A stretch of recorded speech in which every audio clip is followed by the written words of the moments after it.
Sciatica, spondylitis అన్ని రకాల వెన్నుపూస సమస్యలు, కీళ్ల వ్యాధుల సమస్యలకు 100% శాస్త్ర పరిష్కారం కొరకు Neocare homeopathy. Hello guys, welcome to Suman TV. నేను మీ నందు. ప్రస్తుతం మనతో పాటు స్టూడియోలో జేఎస్ శాస్త్రి గారు ఉన్నారు. నమస్తే గురుగారు. నమస్కారం.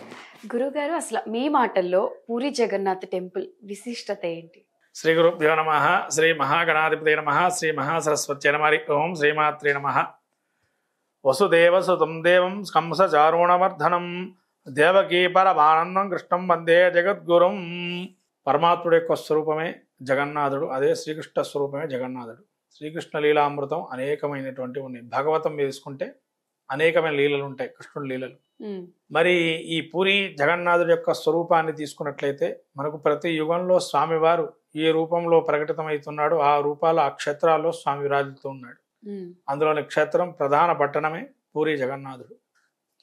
ఈ యొక్క పూరి జగన్నాథుడి యొక్క రహస్యాన్ని తీసుకున్నట్లయితే మనకు అనేక రహస్యాలు ఉన్నాయి పూరి జగన్నాథుడికి.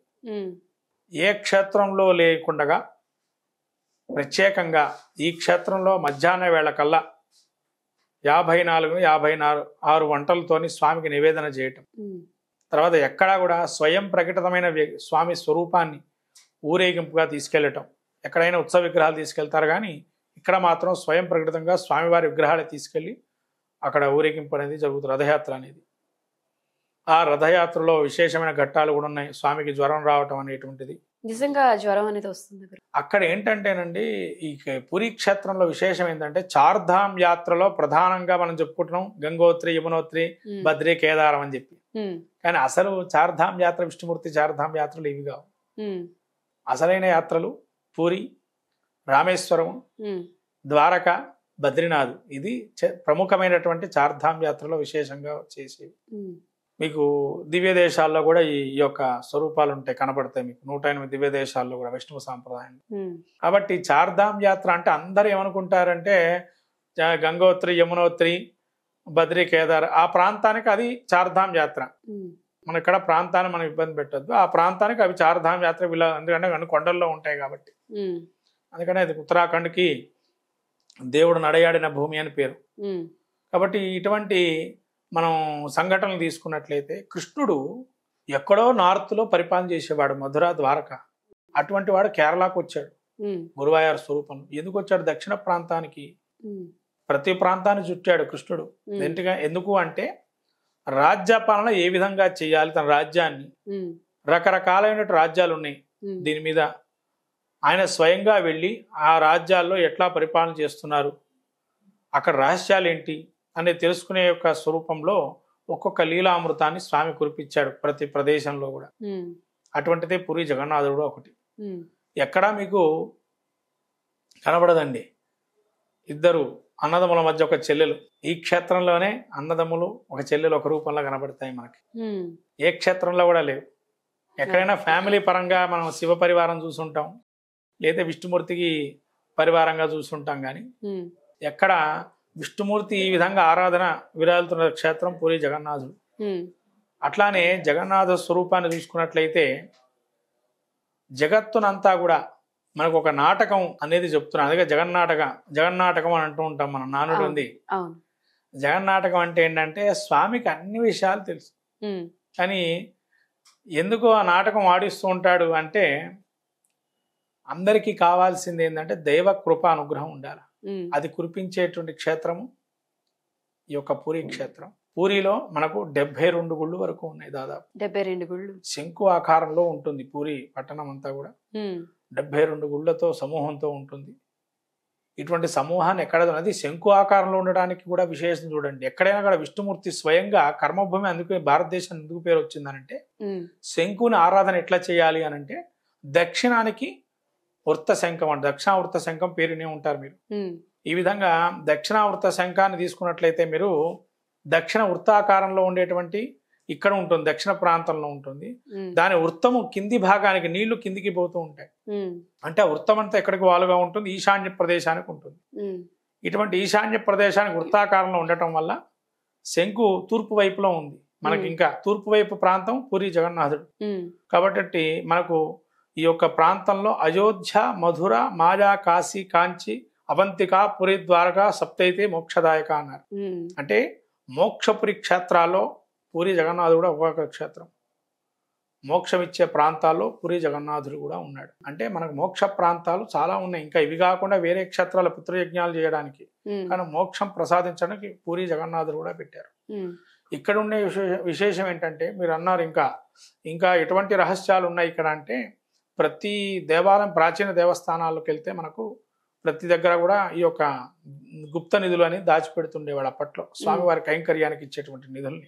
ఆ నిధుల్ని అప్పుడు ఏంటంటే కాలక్రమేణా భూమి పెరగటం వల్ల మనకుండే పరికరాలు ఏవైతే ఉన్నాయో, మనకి ఇసుక ఇవన్నీ కూడా వాడుతూ ఉంటాం.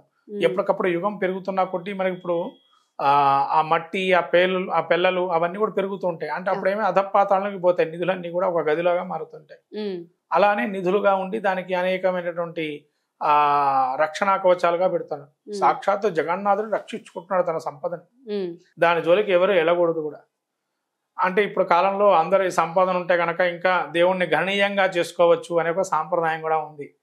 దేవుణ్ణి గణనీయంగా చేసుకుందామంటే తన దగ్గర ఉండేది దేవుడికి పెట్టమని, లోభగుణం ఉండకూడదు. తన దగ్గర ఉండేది పెడితే అది స్వామికి కైంకర్యంగా అప్పటి కాలంలో రాజులు ఇచ్చారు, మనోమాక్యాలు, అనేక వజ్రపడు, అనేకటువంటి రత్నాలు ఇచ్చారు. కానీ ఇప్పటి కాలంలో మనం ఏం చేయాలో ఆలోచన చేయాలి, కానీ ఆ రాజుగారు ఇచ్చిన నిధులు తీసుకోవటం, వాటితో ఉద్ధరింపజేయటం అనేది పక్కన పెట్టండి. దేవుడికి అనేకమైన గుప్త నిధులు ఉంటాయి. ఆ యొక్క గుప్త నిధుల్లో మనం చూసుకున్నట్లయితే అవి ఎప్పుడు కూడా గుప్తంగానే ఉండాలి, అంతేగాని బహిర్గతం చేస్తే దాని పరిణామాలు చాలా పరిస్థితులు అనేకం చూసాం. కేరళ సంఘటన చూశారు, తర్వాత హరిద్వార్లో చూశారు మీరు, ధారాదేవి అని చెప్పి ఆ ప్లాంటేషన్ పెడదామని మనం అక్కడ ఒక డ్యామ్ కడదాం అనుకున్నప్పుడు మొత్తం ఉప్పెనగా ఒక్కసారి వచ్చి కొట్టుకుపోయింది ప్రాంతం, కేదార్నాథ్ కూడా. అంటే మనం దేవుడి ఆగ్రహానికి గురయ్యే అవకాశాలు కూడా ఉన్నాయమ్మా. వాటి జోలికి వెళ్ళకపోవడం మంచిది. మోక్షపురి అంటారు కదా, మోక్షాన్ని ప్రసాదించడానికి మనం ఎటువంటివి దేవుడు అనుగ్రహం పొందాలో అది భావం చేయాలి. ఇంకోటి నీలిమాధవుడుగా స్వామి ఉంటాడు ఇక్కడ. నీలిమాధవుడు అంటే మనకు నీలం రంగులో స్వామి వ్యాప్తమే ఉన్నాడని చెప్పి. ఇంకోటి ఈ యొక్క భాండాగారంలో కూడా అనేక సర్పాలు అనేవి ఉన్నాయి, దాన్ని సంరక్షిస్తున్నాడు శివుడు స్వరూపం, లోకనాథుడు స్వరూపంలో అని. అంటే ఎక్కడైనా విష్ణుమూర్తి ఉంటే అక్కడ శివుడు ఉంటాడు. క్షేత్రపాలకుడుగా విష్ణుమూర్తికి శివుడే ఉంటాడు. తర్వాత శివక్షేత్రాలంతా క్షేత్రపాలకుడుగా విష్ణుమూర్తి ఉంటాడు. అందుకనే శివాజ విష్ణు రూపాయ శివరూపాయ విష్ణువే అని చెప్పి అంటారు. శివుడు కేశవుడు అభేదం లేదు, ఇద్దరు ఒకటే అనేది మనకు చెప్తుంది. ఇటువంటి పూరి క్షేత్రంలో కూడా రహస్యాలంటే చాలా ఉన్నాయమ్మా. ఇవి చెప్పినవి చాలా తక్కువగా చెప్పాను మీకు. అక్కడ జగన్నాథుడినే వాళ్ళు ఒక కుటుంబంలా భావం చేస్తుంటారు పూరి జగన్నాథుడిని. అందుకనే వాళ్ళు కొంతవరకు ఆచార వ్యవహారాలు తీసుకున్నట్లయితే అలా తీయడం మంచిది కాదు అని చెప్పి వాళ్ళు కూడా ఉద్ఘాటిస్తూ ఉన్నారు. కానీ ఇప్పుడు కాలంలో వాళ్ళు తీసి చూపిస్తున్నారు. ఇది ఎంతవరకు అంటే జగన్నాథుడికే తెలియాలి ఇంకా దాన్ని. అందుకని అడ్డుపడ్డాడు ఆల్రెడీ, దాని గురించి తీశారు. దాన్ని మళ్ళీ మనం చూసాం కూడా, వార్తల్లో అన్ని కూడా ఎట్లా వచ్చాయి వార్తలు అని తీశారు, లెక్కింపు లేకుండా మళ్ళీ ఇంకో రోజుకు మారింది అని చెప్పి. అంటే జగన్నాథుడు అడ్డుపడుతూ ఉన్నాడు ప్రతిదానికి, కారణం లేకుండా ఏది విష్ణుమూర్తి చేయడు. కాబట్టి దానికి ఒక కారణం ఉంది కాబట్టి దాని జోలికి వెళ్లకుండా ఉండడం మంచిది. ఆ రహస్యాలు మనం ఛేదించి మానవ లోకానికి ఇవ్వాలి, అంతవరకే. దాన్ని మనం ముట్టుకోకూడదు. సంపద దేవుడికి ఇచ్చిన సంపదను మనం ముట్టుకోకూడదు, దేవుడికే ఉండాలి. అది ఎన్ని రోజులైనా కూడా అంతే స్వామి దగ్గరనే ఉండాలి. ఆయన్నే మనం రక్షిస్తాడు. సకాలంలో అన్ని వర్షాలు కురిపించి సస్యశ్యామలం చేస్తూ దేశాభివృద్ధి ఉంటుంది. అప్పుడే మోక్షం కూడా, దైవారాధన కానీ అన్ని కూడా సుభిక్షంగా ఉంటాయి లోకమంతా. పూరి జగన్నాథుడు మోక్ష పట్టణంలో కూడా విశేషమైంది కాబట్టి అందరూ పూరి జగన్నాథుడు దర్శనం చేసుకొని స్వామి యొక్క అనుగ్రహం కూడా పొందాలి. మనం చనిపోయేటప్పటి వల్ల ఈ యొక్క పూరి దర్శనం చేసుకోవడం, పితృయాగం చేయటం వల్ల కూడా చాలా మంచిదైనటువంటి సూచన. ఇంకా నీలిమాధవుడుగా స్వామి ప్రకటితంగా ఉన్నాడు ఇక్కడ. ఇటువంటి మహత్తర క్షేత్రం ఇది. సుమన్ టీవీలో మీ పర్సనల్ అండ్ బిజినెస్ ప్రమోషన్స్ కోసం కింది నెంబర్కి కాంటాక్ట్ చేయండి.